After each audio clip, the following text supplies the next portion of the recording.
One of the facets of interference is the phenomena that I dub dubbing. It's when there's a telepathic link that is made. You hear a voice over a voice, and when it's in your head, it's difficult to distinguish who says what.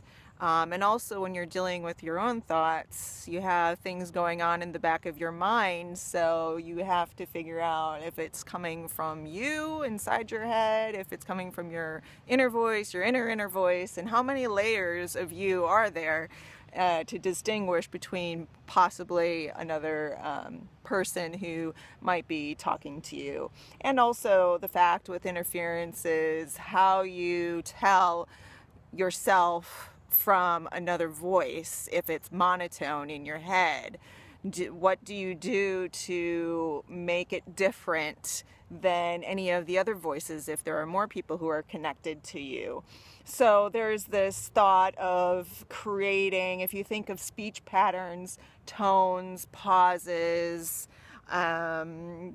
even, if it's sing-songy, if you're making fun, or if you have something built in where you're laughing, and if you think of music, the different types of instruments, percussion or wind instruments, the types of rhythms or beats. Speech also has that type of pattern, so you have to accentuate that. One thing that Scribe comes up with to try to make speech clearer telepathically and the internet between herself and her team members is to come up with a sort of voice Morse code.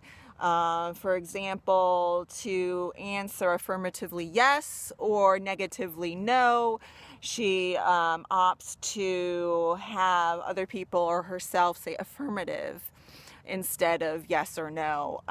So there are more syllables, to count the syllables to create sort of a code to make sure that the communication is clear and understandable, and that to eliminate any type of confusion or misunderstanding in communication. When navigating the internet, Scribe also discovers that telepathic connections not only deal with thought to thought, mind to mind, but also different senses that go beyond the outer senses, exterior senses like touch, sight, what we see out there.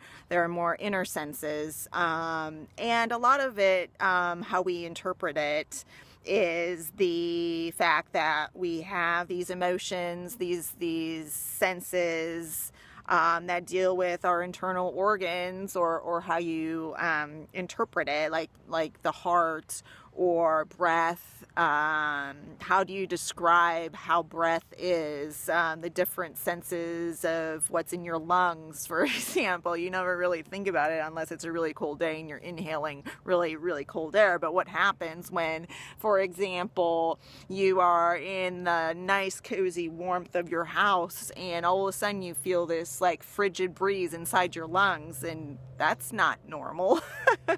She finds out that these interference patterns, if you think of waves in an ocean, if there is an overload of energy, if Scribe is, for example, really excited and her internet team members are really excited too, you have this kind of short-circuiting that goes on, and one or the other needs to get grounded in some way by either settling down, relaxing, lying down, being out in nature, meditating, however they handle listening to calm music to make sure that one or the other maybe doesn't get sick or unbalanced.